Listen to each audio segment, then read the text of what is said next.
All right. Get this position right. How's everybody tonight? Thanks for joining in. If you're watching live, and I got to work on saying I said that too much. But if you were watching us live tonight, we're glad you're here and that you have joined in. And if you're watching this or listening on the replay, thank you for joining into the Freakcast as well. It's our theme song, Stay True, by Kids in a Daze. Love the song, as always. And it's all about staying true to our vision and our purpose. And you can check out Kids in a Daze by going to his Instagram at Kids in a Daze and listen to his music. He'll have a lot of new music coming out in the weeks and the months ahead.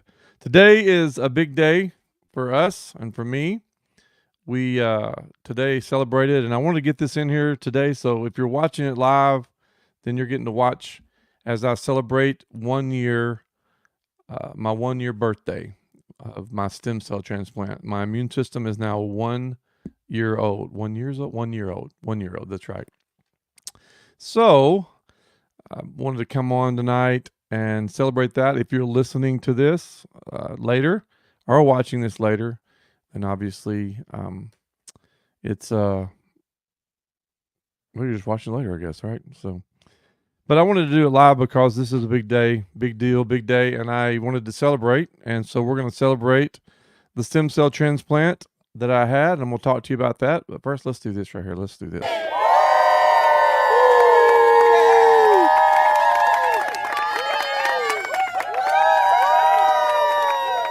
Let's try that again. Let's start it over. Oh, we didn't get the whole thing. Happy birthday! Yeah, there we go. So today is the birthday. So stem cell transplant, for you guys that don't know, I was diagnosed with multiple myeloma cancer in July the 29th of 2022. To give you a little background, if you don't know, I had been having a lot of pain for about a year. Couldn't figure out where the pain was coming from. Went to the doctor multiple times over the course of the year. Was continually treated for inflammation. Wasn't sure exactly what was going on. So in June actually, of that year, there is a guy that we'll hopefully have on eventually as well on the Freakcast named Matt. He is a chiropractor, good friend of ours now, especially, that I went to see. My wife had been going to him for quite a while, and when she went, she said, "Stephen, you should go see him," and I did. And long story short, he checked me out, did a full X-ray bit on me, and realized, hey, something's not right. And so he had a friend look at not a radiologist friend of his in Ohio, I believe, look at the X-ray, and the X-ray came back and showed that there was just a little something that was off, right? And so at that time, he said, you should get a CT scan. So I did, and I went and got the CT scan, and on July the 26th, my sister's birthday, got the results back on the 27th. Had lesions on every rib, every vertebrae, my sit bones. Had one on my right arm here as well. And so that kicked into a process of a situation where we had to figure out what was going on. Initially, it looked like it was prostate cancer that had metastasized to my bones. So, which would have been late stage if it had been that. Thankfully, it wasn't. Turned out that it was multiple myeloma, and so we jumped into treatment pretty quickly. A lot of cool stories about that at some point I will tell you more about, that I've shared. You can follow, if you follow my YouTube channel, I've got a lot of videos there that kind of tell the story. Instagram, there are videos that you can check it out as well. But ultimately, it put us into a position where we had to quickly make some decisions about treatment, where to go, and anyone that has been through a cancer diagnosis or has a family member with that diagnosis of any kind, you immediately begin to get a lot of input um, as to what you should do. But ultimately, you just have to make the decision that you feel like is best for you. And that's what we did. And thankfully, we feel like we were led to a great doctor, Dr. Mazel. I have his picture right here. I'm going to talk more about um, my nurses here in a few minutes. But this is Dr. Mazel. This is at the very beginning. I'm not sure exactly when this picture was taken. So if you're listening, I'll put a picture up of Dr. Mazel and Alicia. You can check this out on my YouTube channel as well. But this is Dr. Mazel, and he was, oh man, has been a very huge, obvious presence in my life, and has been a real blessing, to my life. And so, um, that being said, um, he began to put us onto a treatment plan that the goal was they gave me immunotherapy, which was a treatment. So it's a form of chemotherapy, but it's immunotherapy, which means that it attacks the bad cells and not the good cells. So whereas more traditional chemo, I guess you would call it, I don't know what you call it, would have a more adverse effect. This is targeted to get to what needs to be done. The goal was to get my cancer number down to as close to zero as possible. Multiple myeloma is a cancer that is in the bloodstream. It attacks the plasma cells, and the plasma cells, instead of creating antibodies to fight infection, those cancerous plasma cells begin to create what's called monoclonal protein or M protein, or the paraprotein band, whatever you want to call it, that that crowds out all the good things. So it leaves you in a position where years ago, it was a pretty bad diagnosis, and they didn't give you much time. But nowadays, the treatment has progressed, and so thankfully, in a lot better place.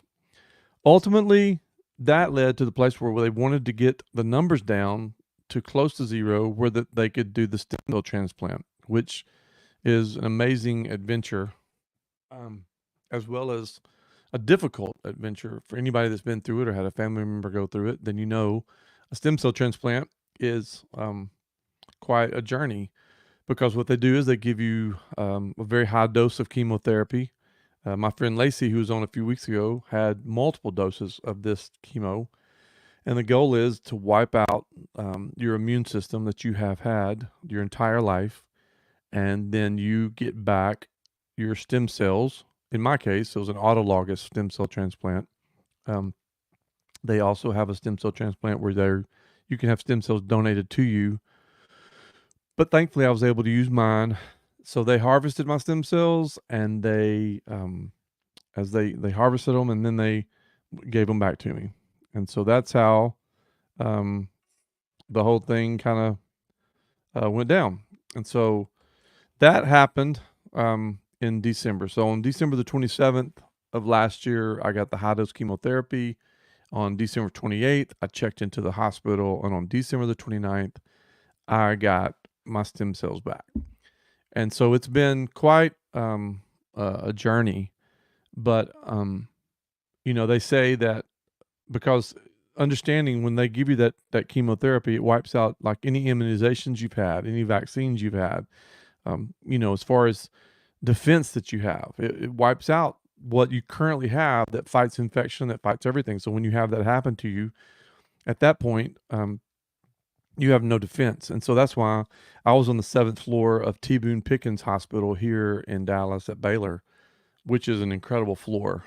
And they have, the air is purified, and they, keep it's highly protected, because their patients there are in a position where all the numbers go down to zero, which neutropenic, which means your your platelets drop, for they should be at 144,000, they drop way down to 14,000. Your white blood cell, all that goes down to zero, goes down to nothing.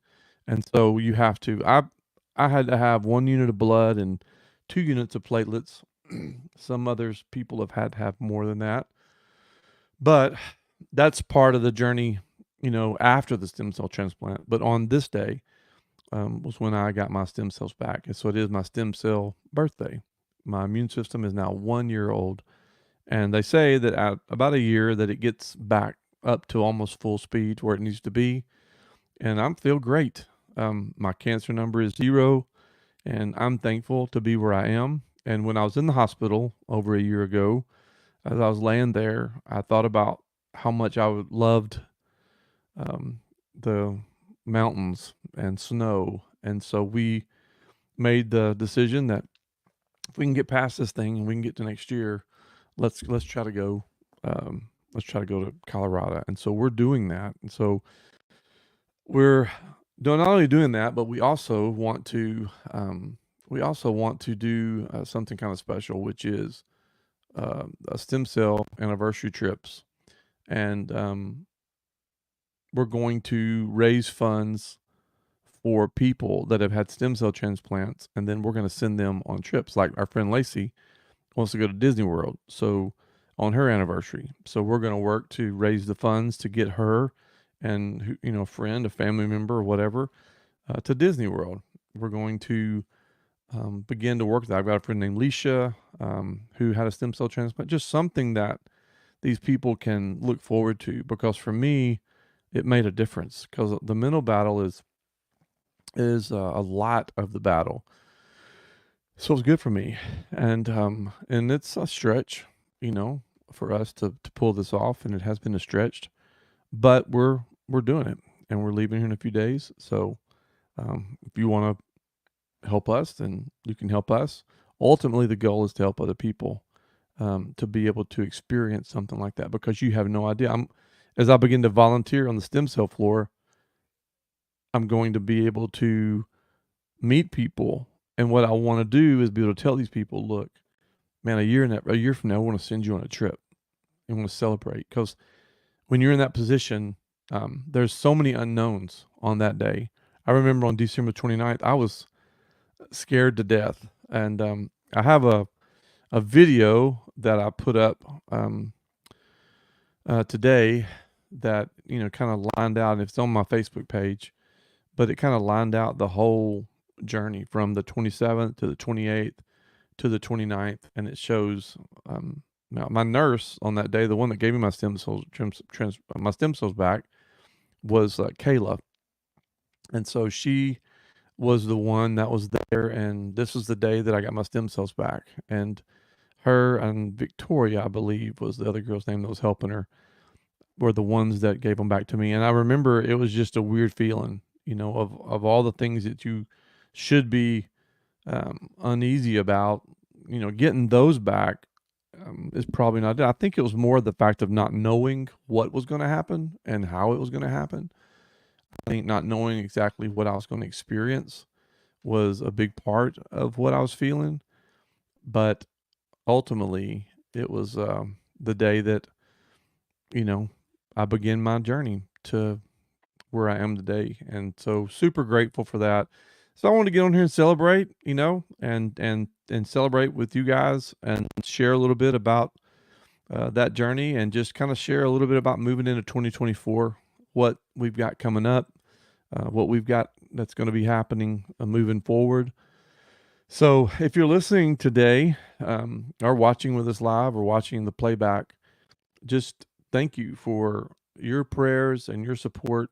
All of you guys that have been a part of our journey, and for you guys that are just being introduced to our journey, hopefully you can, be a part with us. And so what we're going to do as we move into 2024 is we're going to have more stories. We've had Lacey on, and it was a great interview with her. And then we had Sydney on. And so we talked to Sydney, who is also battling a cancer diagnosis. Great interview with her. But coming up, we're gonna have people on here. We'll have some family members on here to talk with me. My wife will be on here, Donna. We're going to talk about caregivers and how important caregivers are, not just with cancer patients, but just with people in general that go through anything. Somebody that is beside you to walk the journey with you, because in the video that I posted, Donna decorated my room in such an incredible way, and it was like home. And because we were there for 16 days, I believe is right, 16, 17 days, and we weren't sure how long we'd be there. They had said you could be up to a month or more, depending on how you responded. I think that was why when I got my stem cells back, why I feel like it was a little unsettling. I just the whole journey, that was just the most nervous I felt while I was there, because I just didn't know what to expect. It was just weird. It was just a weird deal. And anybody that's had a stem cell transplant or is familiar with it probably could attest to the same thing. But today, celebrating 1 year, um, it's it's exciting. But moving forward, we're going to have some family members on. I have Donna on, who'll be, as a caregiver. Just had a friend of mine named Chad. They have a daughter, Harper, that we're going to have them on. My buddy Brian and possibly Patty's going to be on here. I've got, there's a friend of ours whose son, Sarah, who has a son named Cole, who is now in remission from osteosarcoma cancer, and her son is 10, I believe. Just I can't remember exactly, but I have her on, and so a friend named Tracy is going to be on here. She's been battling um, a cancer diagnosis for 9 years and still is just a warrior. Unbelievable, inspiring on so many levels. And we will have more people. So we're lining these guests up, and you're going to learn a lot if you join in, but you're going to be really inspired and encouraged as well. And we're going to find out how we can help people, which is ultimately the goal. I grew up in church. In fact, and we'll talk about that in a minute. My dad was a pastor, and we pastored small Baptist churches or small country churches for years.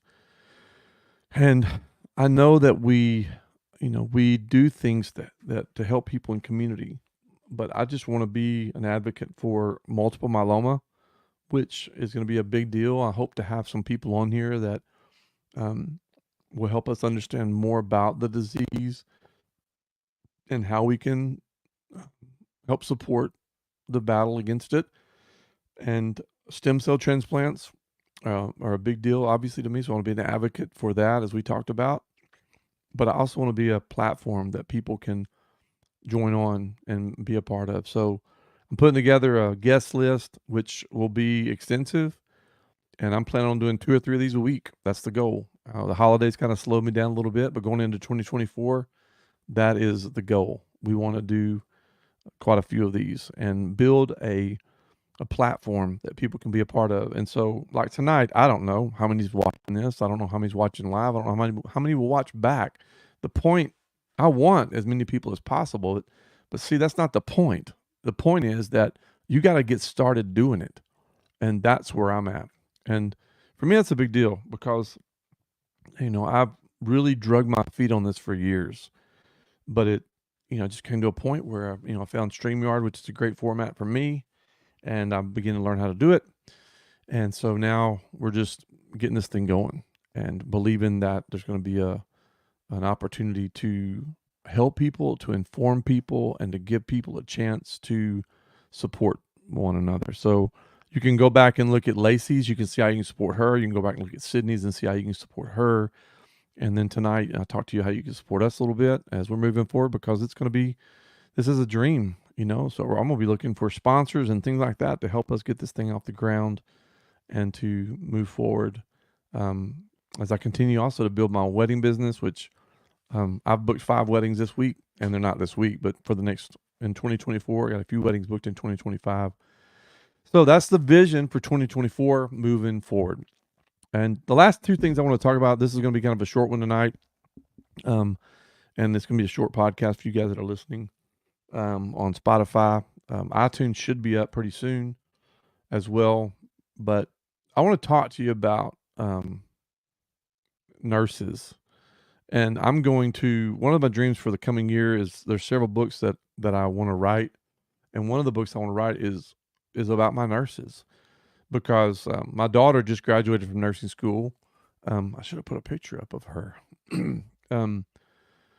See if I can transfer over. But anyway, she just graduated from nursing school. And I don't know if I told you this or not, but what's really cool about Megan and her future and where she's going to be is that she graduated cum laude. I think that or cum laude or how do you say that? We didn't say it right. I don't know how to say it right. But she is actually going to be on the stem cell or not on the oncology floor at Medical City here in Dallas, and just super excited for her. She is done an amazing job, and she obviously incredible. Super proud of her. But you know, nurses make such a big difference, and I think Megan was a big part of my journey. As a caregiver to me too. She helped me with my transfusion line when it was in my chest, and she was just help my bandage and just asking questions and such as that. But nurses make such a big impact. And so I want to recognize the nurses, that I had over the years or over the past year because they had such a big impact. And so I've got some of them tonight that I'm going to kind of talk about on here. My current nurse, we'll start with him that I use the most. This is Jason, and Jason is awesome. I love Jason because anytime I go, I'm going to request Jason. This was November, my appointment in November. And one of the reasons I love Jason is because I have to take a shot. If you've seen any of my videos, you see it's a shot I get to the belly, and it's a Darzalex shot, which is one of my maintenance drugs. But it's really thick. Uh, it's thick, and so it takes a while to give it. Jason can give that shot to me in about maybe 2 minutes or less, which is awesome. So, but Jason, he's got a family. He got another child on the way. He's already got three kids, and just a great family man, and just a lot of great conversations that we have together. And so I'm just really thankful for him. And as I think about Jason, he's just Johnny on the spot. He's a great listener, great encourager, and he's just a blessing, to me. And so that's Jason. Now going back a little bit there, if you've watched any of my videos at all, then you know that the very beginning of my journey, I want to show you two nurses that were a part of the journey early on. This is Dr. Mazel, and I showed this earlier for you guys that are listening. And this is Alicia, and Alicia is Dr. Mazel's nurse. And so the first day that I went to my treatment, Alicia was there, and that smile. If for you guys that are listening and watching, that she has this huge smile on her face.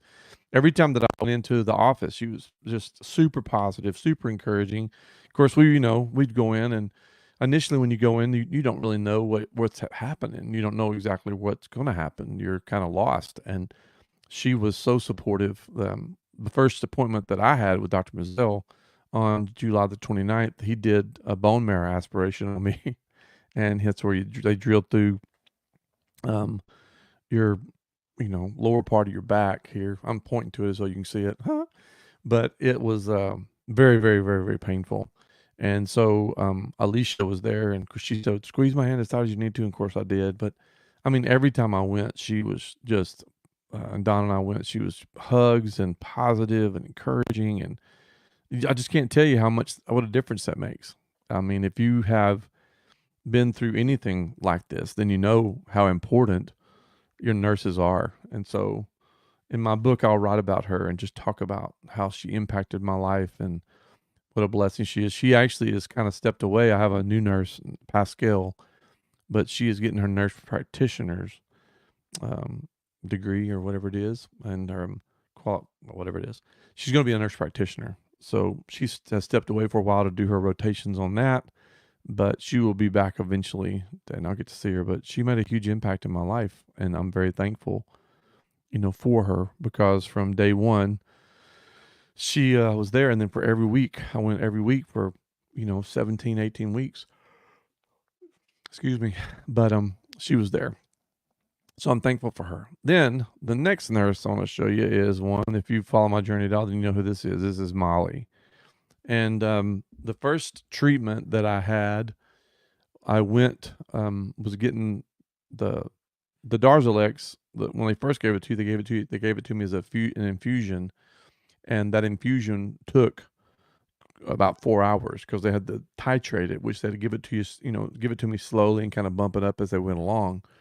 Well, the first time that I got it, I was in the bay, and Molly actually at that time she wasn't the nurse that began everything with me, but I was on the phone with Donna, and my chest was getting super tight, and I was having a reaction, and so Donna was like, "You need to raise your hand." So I did, and when I raised my hand, Molly saw me, and whew, excuse me, and she came over and walked me through it all. And so from that point forward, I always requested Molly, and man, I could talk about her for a long time. She same thing, just every time you see her, a huge smile on her face, and she was very active as far as helping other people and just being a presence for every patient that she worked with and other patients as well. So this is the picture I have of her is her holding one of our Fight Like a Freak shirts that we had made back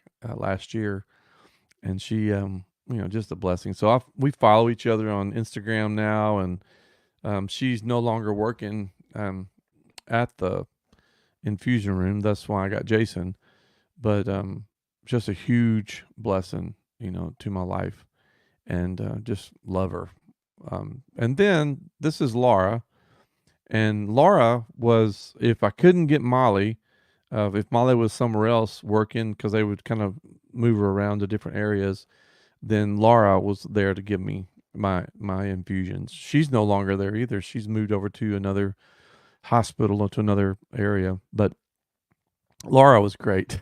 And so she was a great listener. She sat there and we talked a lot, and just was a big blessing to my life as well. And so if I didn't have Molly, then I always had Laura, and she was a big part of my journey.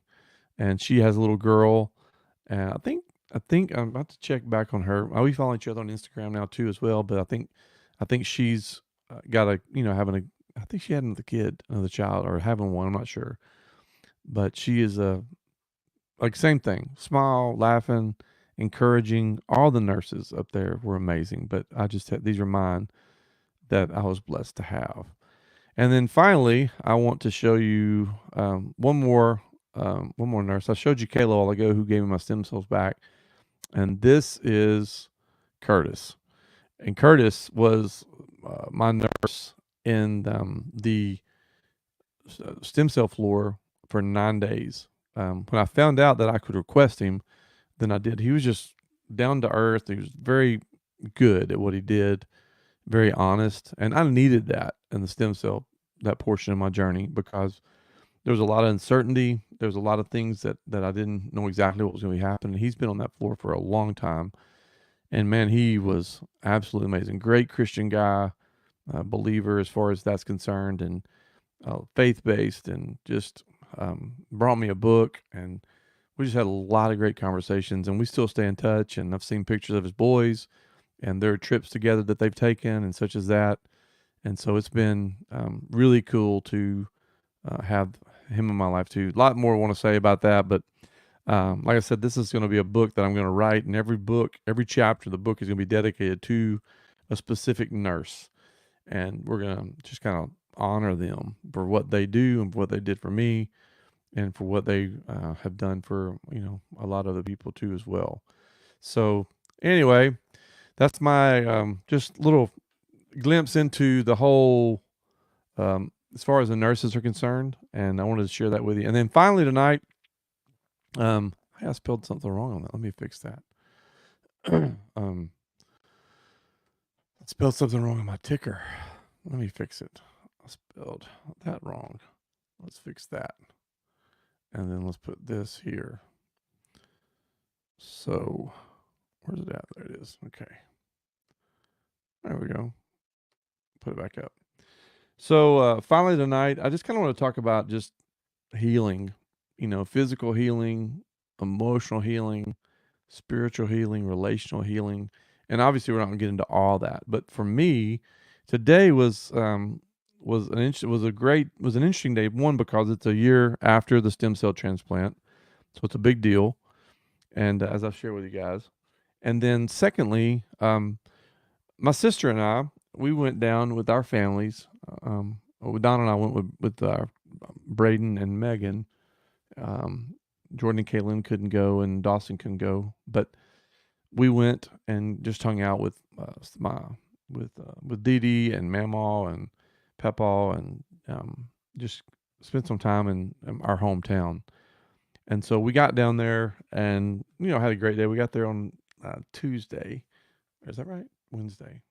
We got there on Wednesday, and so we just hung out, ate dinner, just celebrated Christmas together, and all that good stuff. Well, we were driving to meet our mom up in on Lake Erling at Bass Haven. It's a fish restaurant, and hate to eat with her and Papa. And so as we were heading that way, we passed Lake Erling Baptist Church. And so for you guys, obviously don't know what Lake Erling Baptist Church is. My dad and mom, when they were together, he was pastor of Lake Erling Baptist Church. He was a pastor there from like 1970 to 1980, 81, somewhere in there, about 11 years. And so we had a lot of memories there. So as we were driving to the fish restaurant, we passed the church, and Lori, Drew pulled in, and we pulled in behind them and just kind of walked around, got some pictures.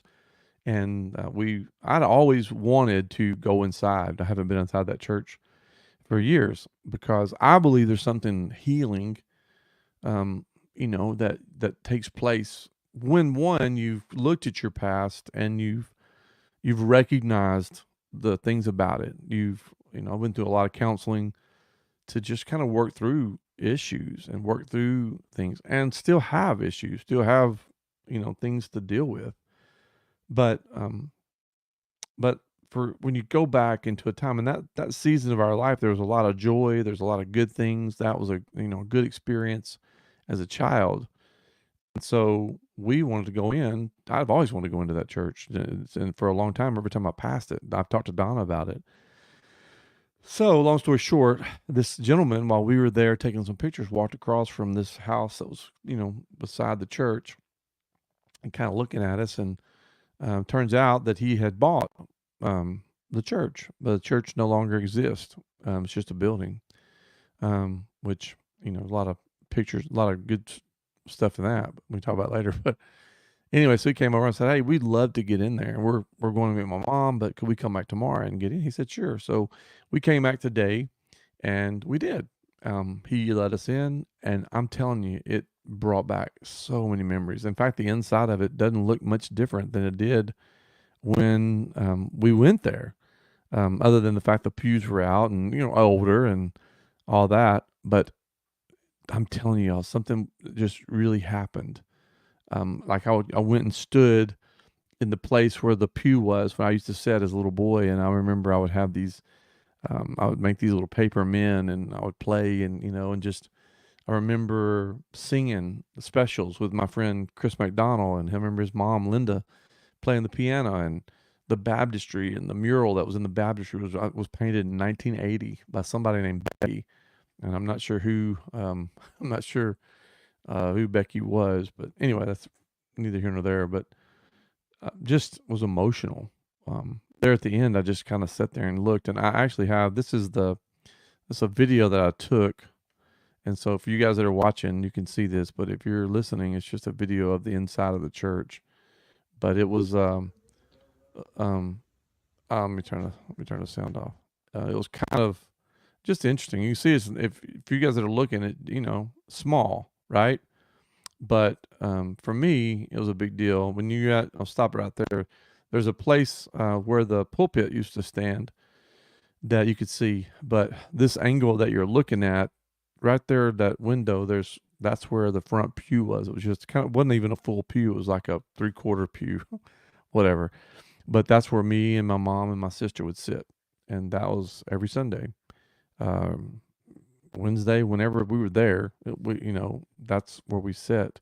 And this video I took here was as, we were about to leave.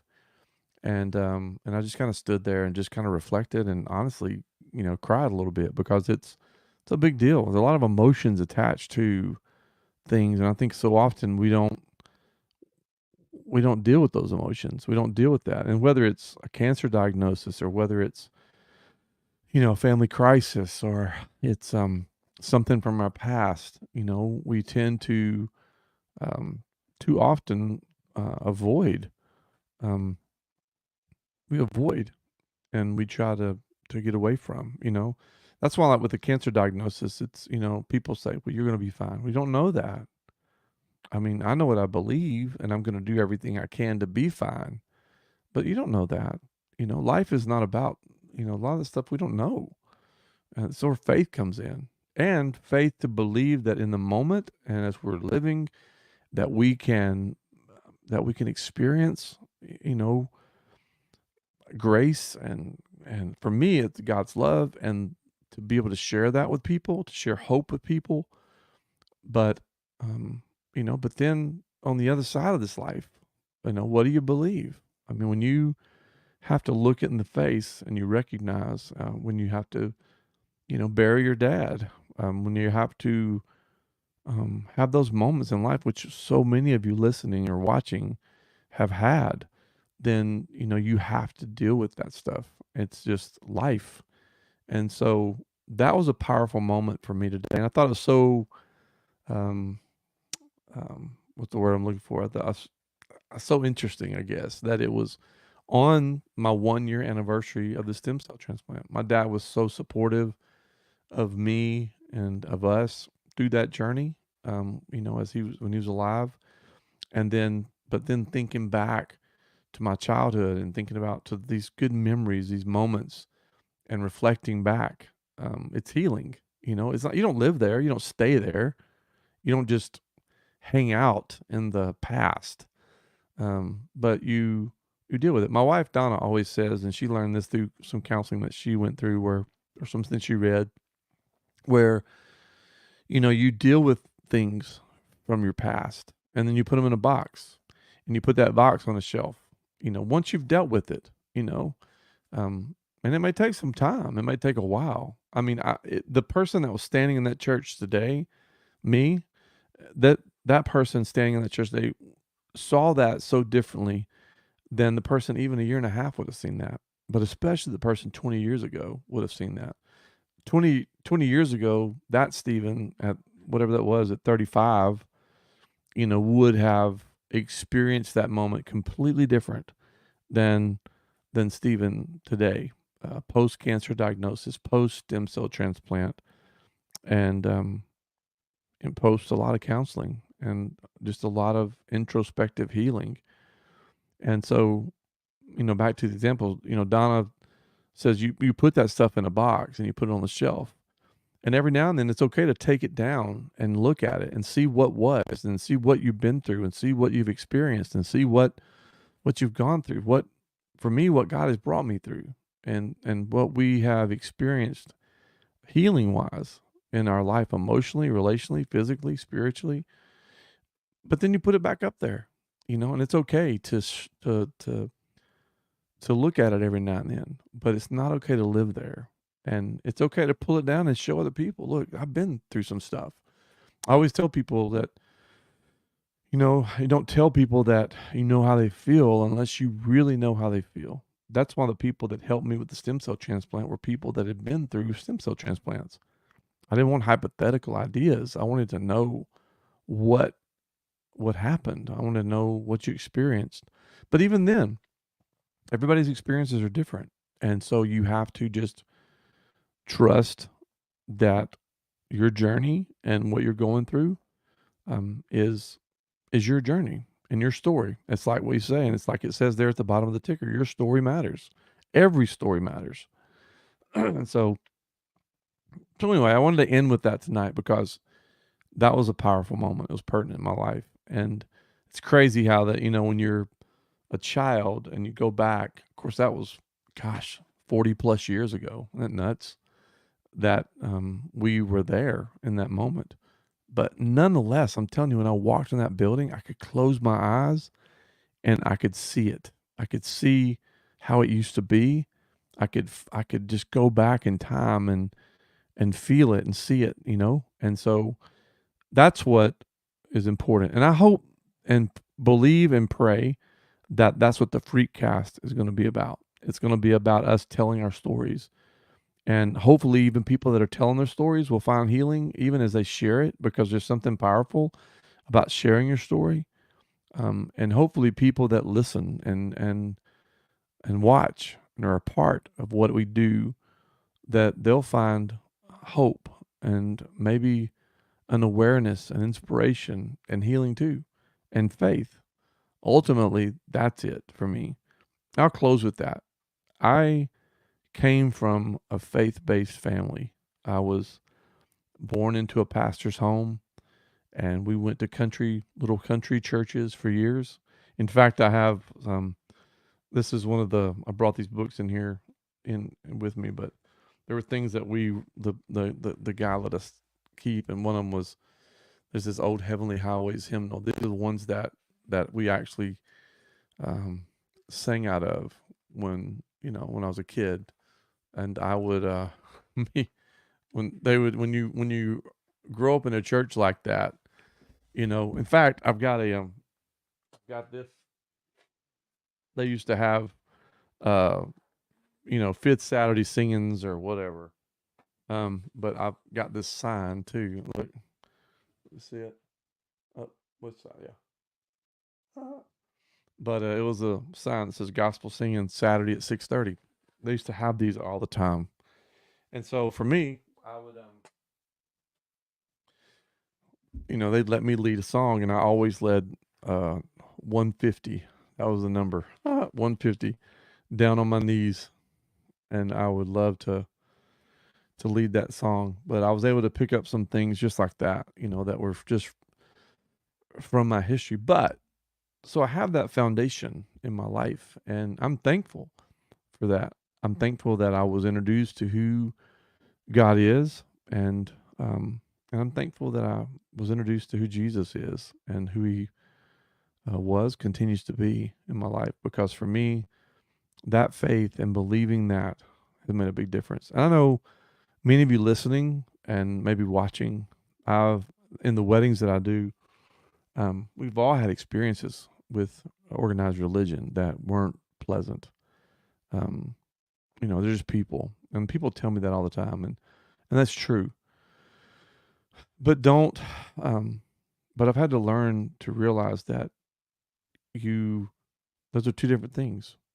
You who Jesus is, and who He was, and the example that He was to us, and the faith that we can have through Him, and Him making a way for us to have a relationship with God just by trusting in Him and what He did for us, um, by giving and laying down His life, and it's a big deal. And then, so that's one thing, right? But then you have this other side of the coin that is what we call, organized religion and a church. And I use that word because the better word in the Bible, and this isn't about preaching a sermon, but the better word is ecclesia, which is a community, a called out group of people that all believe the same thing. Isn't that great? And we have the opportunity to to be a community, and to live as a called out group of people. And the reason that happened, and the reason that Jesus taught that, and the reason that began, was so we could help each other. And when they asked Jesus what the greatest commandment is, He said, "Love the Lord your God with all your heart, all your soul, all your mind, all your strength."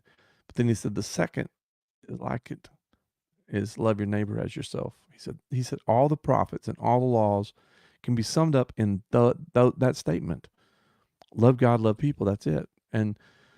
And ultimately, that's what I hope, because I know that as I reflected back today on a year ago, with so much uncertainty, y'all. I mean, so much uncertainty, and so many things I didn't know the answers to. Um, and then reflect back to where I am today, a year later, on my stem cell birthday, how special it is. And then as I'm standing there in that church building with tears coming out of my eyes, it wasn't that I was, I was grateful. I was grateful for those days. I was grateful for what I was taught. I was grateful for the foundation that I have. And so many people today, so many young adults, so many 20-year-olds and kids, this world and this culture, its aim is to separate and to divide. And as we have coming out of the holidays, which is all about coming together and being together, it's important to remember that, um, you know, unity and purpose and what we believe and what we stand for makes a difference. And our foundations are important. And sometimes they aren't too pleasant to look back at, but it's like that box thing that Donna does. Sometimes we have to deal with those unpleasantries and find the good and find the things that were in that make us stronger, better people, and things that we have to overcome. And then we're able to share that with people. And that's what the Freakcast is all about. It's sharing stories that matter, because every story matters. And so, anyway, thanks for joining in tonight with me. If you're joining in live, if you're watching the replay, thanks for watching that as well. Continue to pray for us and pray for this deal and support this deal. If you will, share these videos, share the posts that I put up on Facebook and Instagram, and I'll be putting this link up. I have yet to figure out how to stream live to Instagram, because it's not complicated, but I need to practice. So I'm going to be working on that so that I can do Facebook, Instagram, and YouTube at the same time. If you have not followed or subscribed to fightlikeafreak.com, would you do that? www.fightlikeafreak.com.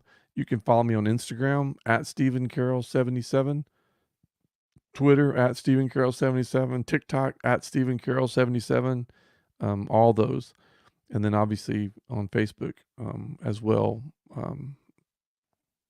Be great. And if you want to support our trip and what we're trying to do and the celebration of just our stem cell transplant, then you can see that at the bottom. There's ways you can do that. And then ultimately, I'll be telling you more and more about these celebration trips, because I believe people I've talked to about it are just like, yes, you need to do that. Because I don't know that, I'm going to dig deep. I know there's things that people do for stem cell transplant patients, but again, I go back to what I said earlier. I think giving people something that they can look forward to is so powerful, because the mind is powerful and what we believe is powerful and what we put into our heads is powerful.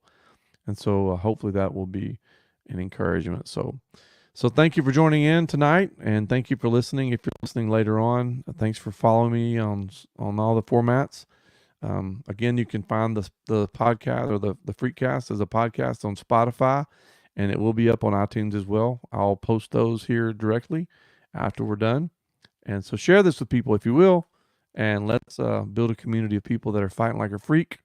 And let's hear some amazing stories of amazing people that have overcome incredible things and been through incredible things and difficult things, but made it out on the other side, and they are better because of it. So, all right, I think that's it, y'all. So thanks for being a part of it, and thanks for being with us tonight. And we'll see you next time. I'll tell you our guests coming up pretty soon once I get all those lined out, and we will keep it rolling. All right, I'll take care.